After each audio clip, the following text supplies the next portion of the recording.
صاحب کے پاس ہے اور جن وعدوں سے ان کو یہ ایبسلوٹ نمبر ملا پارٹی کے پاس ہوتا 50 MLA کا نمبر PDP کے پاس ہوتا تو آج نہ صرف لینڈ کے مسائل، ڈیلی ویجز کے مسائل، ہمارے امپلائیز کے مسائل جنہیں ٹرمینیٹ کیا جاتا ہے، یا جو نوجوانوں کے خلاف کیسز ہے، نہ صرف انہیں ایمنسٹی ملتی، نہ قیدیوں کو واپس لایا ہوتا، بلکہ کشمیر کا جو پولیٹیکل اور اکنامک کرائسس اس وقت ہے وہ سب چیزیں ایڈریس ہوئی ہوتی ہے. Unfortunately with 50 MLAs with absolute number and absolute government, Umar Abdullah Saab is not utilizing his mandate politically. اور آپ نے دیکھا کہ 1 سال ہونے کو ہے، جتنے بھی وعدے انہوں نے بجٹ میں کیے یا جتنے بھی وعدے عمر صاحب نے اپنے مینیفیسٹو میں کیے، یہ کہنا بزنس رول نہیں ہے. آپ نے خود دیکھا کہ اس ہاؤس کے اختیار میں تھا کہ لینڈ سیکیورٹی بل جو تھا اس کو پاس کرنا اس ہاؤس کے کنٹرول میں تھا، ان کے ہاتھ میں تھا، but they did not have the will to pass it. اور انہوں نے کہا یہ لینڈ گریبرز ہے. آج انہی کے ممبر نے کہا کہ لوگوں کو گھروں سے نکالا جاتا ہے. The point I am trying to say is that this absolute majority of Umar Abdullah government is not being channelized to help the people of Jammu and Kashmir. It is being used to normalize 5th August. It is being used to normalize the LG rule. It is being used to normalize the downgrading of Jammu and Kashmir state into a union territory. Whatever is happening today with the popular government is that چاہے وہ governance کے حوالے سے development میں 5% performance ہے expenditure اس وقت عمر عبداللہ سرکار کا. ہم نے ایک سوال میں ڈالا کہ کتنے لوگوں کو فری راشن ملا، کتنے لوگوں کو فری گیس ملا، جواب میں 0 ہے.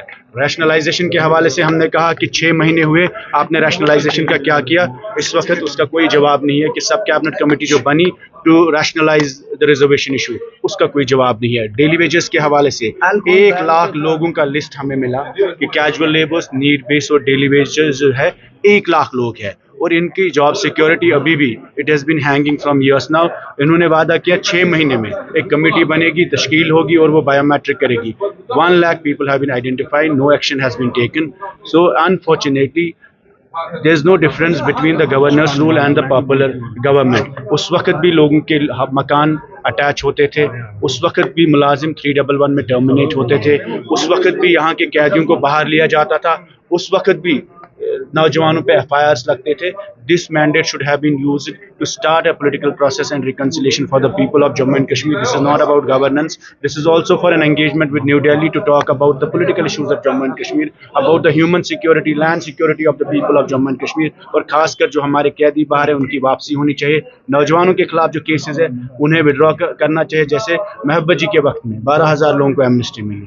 تو why is this government not taking؟ اگر ان کے اختیار میں نہیں ہے تو سینٹرل گورنمنٹ سے وہ ٹیک اپ کرے ایشوز جو یہاں کی پولیٹیکل انسرٹنٹی ہے، اور خاص کر میرٹ کے حوالے سے جو نوجوانوں میں ایشوز ہیں ان کو ایڈریس کرنا چاہیے. Unfortunately this government is trying to normalize 5th August. That's why today also we try to say that the government cannot become, the elected government cannot become the spokesperson of LG administration and cannot just say کہ نہیں اب انہوں نے کیا تو ہم court میں دیکھیں گے.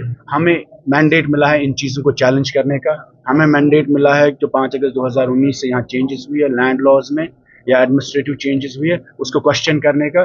Unfortunately this government is not questioning it and they are normalizing everything that LG was doing. شکریہ. Thank you sir.